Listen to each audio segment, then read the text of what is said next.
So Samsung's gone and added the Note 8.0 to its Galaxy tablet lineup, a device designed to bridge the gap between the Galaxy Note 10.1 and Note 2. That means you can expect the S Pen and multitasking treatment alongside supersized 3G phone call functionality. Although you might look a bit silly with it pressed up against your face, you have been warned.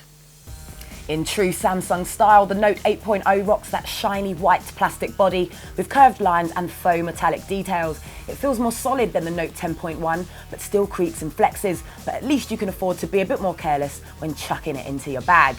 Now at first glance, the Note 8.0's big white bezels make it feel bigger than the slightly slimmer and lighter iPad mini, but you can still grab it one-handed without too much trouble.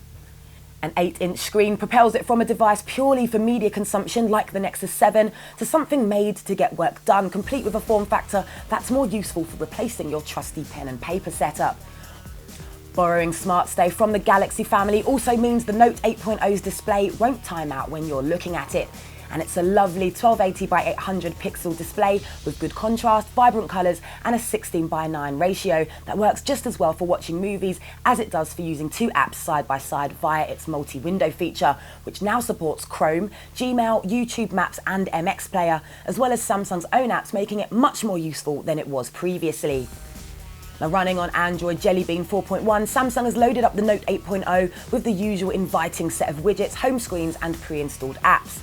Page Buddy is a cool idea. It works by bringing up customizable home screens when you plug in earphones, pull out the S Pen or dock the tablet.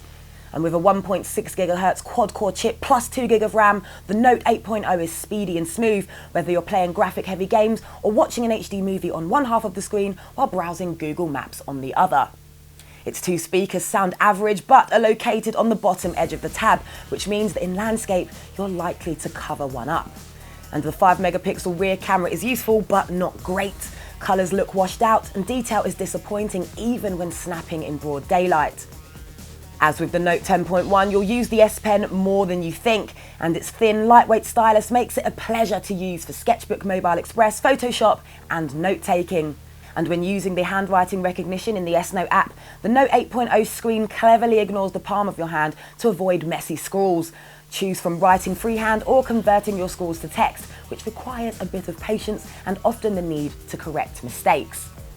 We've been testing the Wi-Fi only model, so can't comment on call quality or battery life with 3G, but we found battery life to be very good, lasting 8 to 9 hours with moderately heavy use. And there's always the CPU and screen power saving modes if you need to stretch out that massive battery. Considering the Galaxy Note 8.0 is £70 more expensive than the 16GB iPad mini, it's a tough sell. The mini wins hands down for build quality and apps, and while the Note 8.0 feels less like a gorgeous device, it feels a lot more like a tablet to use, especially if stylus input is a big draw and multitasking a must. But there's no denying the Galaxy Note 8.0 is an easy-to-use everyday tablet with its value-added stylus and very good screen. Just remember, for £250, you could always bag yourself a 3G Nexus 7.